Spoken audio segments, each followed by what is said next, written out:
வணக்கம். இயற்கை வேளாண் விஞ்ஞானி நம்மாழ்வார். நம்மாழ்வார்ங்கிற பேர் கேட்டவுடனே நமக்கு ஒரு மகிழ்ச்சி ஏற்படுதுங்க. ஏன்னா 12 ஆழ்வார்களில் ரொம்ப முதன்மையாக போற்றப்படுகின்றவர் நம்மாழ்வார் தான்.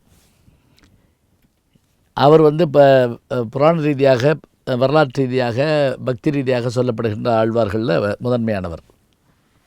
நாம் பார்க்கக்கூடிய இயற்கை வேளாண் விஞ்ஞானி நம்மாழ்வார், அவரை பற்றி நீங்கள் பார்த்தீங்கன்னா, உண்மையாக அவர் மட்டும் ஒரு தனி மனிதனாக ஒரு போராட்டத்தை தொடங்கி சில விஷயங்களை செய்யலைன்னா இன்றைக்கி ஒரு பெரிய விழிப்புணர்வு வந்திருக்காதுங்க. அவர் ஒரு ட்ரெண்ட் செட்டர், ஒரு புதிய பாதையை வகுத்து கொடுத்தவர்.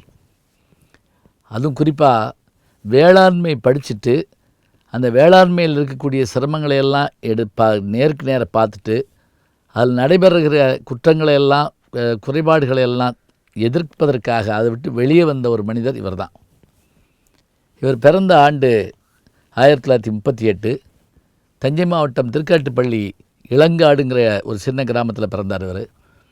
இவருடைய தந்தையார் பேர் கோவிந்தசாமி, தாயார் பேர் அரங்கநாயகி என்ற குங்குமத்தம்மாள். ஒரு இதில் படித்த குங்குமத்தம்மாள்ங்கிற பேரே அவ்வளோ அழகாக இருக்கு பாருங்கள்.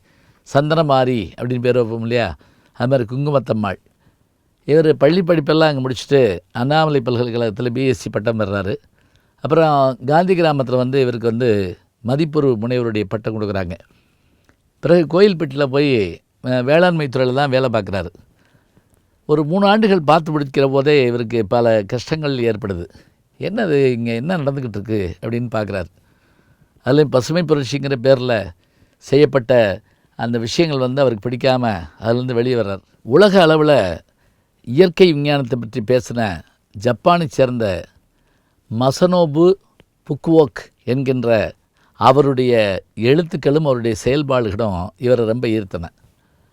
இவர் என்ன பண்ணார், அவர் அந்த ஒற்றை வைக்கோல் புரட்சிங்கிற மாதிரி அவருடைய அந்த முறையை கையாளணுங்கிறதுக்காக இவர் தமிழ்நாட்டில் நிறைய செயல்பாடுகள் செஞ்சார். முதல்ல இவர் செஞ்சது என்ன அப்படின்னா, செயற்கை உரங்கள், பூச்சிக்கொல்லி மருந்துகள், கடுமையான விஷத்திற்கான இதெல்லாம் செடிகளுக்கு போடப்படுவதை அவர் எதிர்த்தார். அதுலேயும் நான்லாம் சோழவந்தான்காரன், வேளாண்மை விவசாயம் பற்றி எனக்கு தெரியும். நடவு நடுறது, இப்போ உழுகிறது, பரம்படிக்கிறது, களை எடுக்கிறது, கதிர் இருக்கிறது எல்லாமே தெரியும். கண்ணுக்கு எதிராக பார்த்துருக்குறேன். அந்த பூச்சி மருந்தும் அதில் தரக்கூடிய கொடுமையான மருந்துகள் உண்மையிலே அது விசைஞ்சான். அந்த மருந்து அடிச்சுட்டு கூட சில பேர் மயக்கப்பட்டு விழுந்திருக்கேன், நான் பார்த்துருக்கேன். ரோகார், டைத்தேன், பாலிட்டாயில் என்று பல்வேறு வகையான மருந்துகள். இதனால் என்னாச்சுன்னா அந்த பூச்சிகள் இதாகி, இந்த பூச்சியை சின்னதுனால தான் நியாயப்படி பார்த்தா சிட்டுக்குருவிகளில் அழிஞ்சு போச்சுன்னு சொல்லுவாங்க. இதெல்லாம் இவர் எதிர்த்தார்.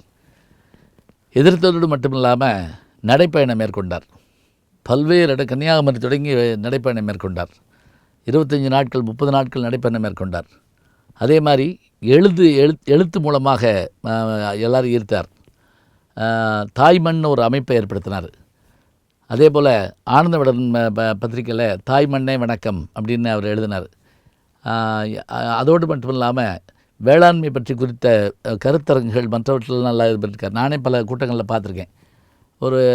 இவரை பார்க்குற போது வினோபாஜியை பார்க்குற மாதிரி இருக்கும்.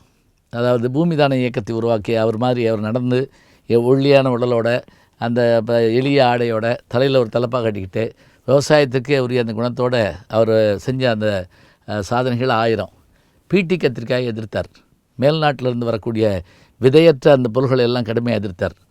அவர் எதிர்த்ததை, பயணப்பட்டதை, பார்த்ததை எல்லாரும் பார்த்த உடனே தான் ஒரு விழிப்புணர்வு வந்ததுங்க. நம்ம விஷத்தை தான் சாப்பிட்டுக்கிட்டு இருக்கோம்.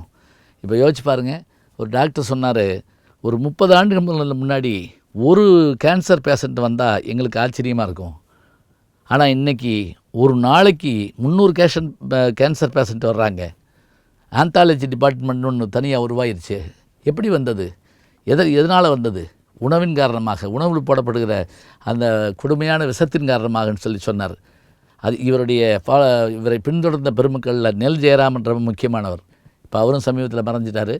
அவர் பாதுகாத்து வச்ச விதைகளை பாதுகாத்துக் கொள்ளுங்கள், விதைப்பந்துகளை உருவாக்குங்கள், பறவைகளை வளர்த்து வாருங்கள், அவை உணவு சாப்பிட்டா அவை பல இடங்களில் விதைகளை போடும், சொல்லிக்கிட்டே இருக்காருங்க நிறைய விஷயங்கள்.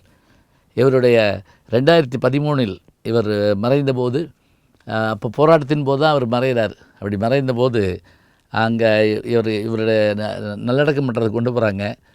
அப்போ ஒரு ஆச்சரியம் என்ன தெரியுங்களா, 500க்கும் மேற்பட்ட ஐடி படித்த, அதாவது இன்ஃபர்மேஷன் டெக்னாலஜி படித்த பொறியாளர்கள், இளைஞர்கள் வந்து இறுதி அஞ்சலி செலுத்தினாங்க. அப்போ எல்லாருக்கும் ஒரு நம்பிக்கை இருந்தது. என்ன தெரியுங்களா, மீண்டும் விவசாயம் இங்கு துளிர்த்தெழும். ஏன்னா முப்போகம் விளைஞ்ச இடங்க. எனக்கு தெரியும் எங்கள் ஊர்லாம் 3 போகம். அதுவும் ஆடிப்பட்டம் தேடி விதைச்சோம்னா அது புரட்டாசியில் ஒரு அறுவடை, ஐப்பசி மாதம். அப்புறம் கார்த்திகையில் ஒரு அறுவடை, ஐப்பசி, கார்த்திகை, மார்கழி, தையில் ஒரு அறுவடை. அப்புறம் அதுக்கு பிறகு ஒரு கோடை நெல் ஒன்று போடுவாங்க. இப்படி 3 போகம் விளைஞ்ச இடம் இன்றைக்கி சும்மா கிடக்குதுங்க. அதனால் இதெல்லாம் மாறணும்னா இதுக்கு நம்ம என்ன செய்யணுங்கிறத நமக்கு விழிப்புணர்வு ஏற்படுத்தினவர் நம்மாழ்வார் தான். எப்படி நாம் புராண காலத்து நம்மாழ்வாரை மறக்க முடியாதோ, அதுபோல் இயற்கை வேளாண் விஞ்ஞானத்தில் நமக்கு புதிய பாடங்களை, புதிய வழிகளை காட்டிய நம்மாழ்வாரை நாம் எப்போது நினைத்து கொள்வோம். உலகில் பயிரும் பச்சையும் மற்றவையும் இயற்கையும் உள்ளவரை அவர் வாழ்ந்து கொண்டிருப்பார்.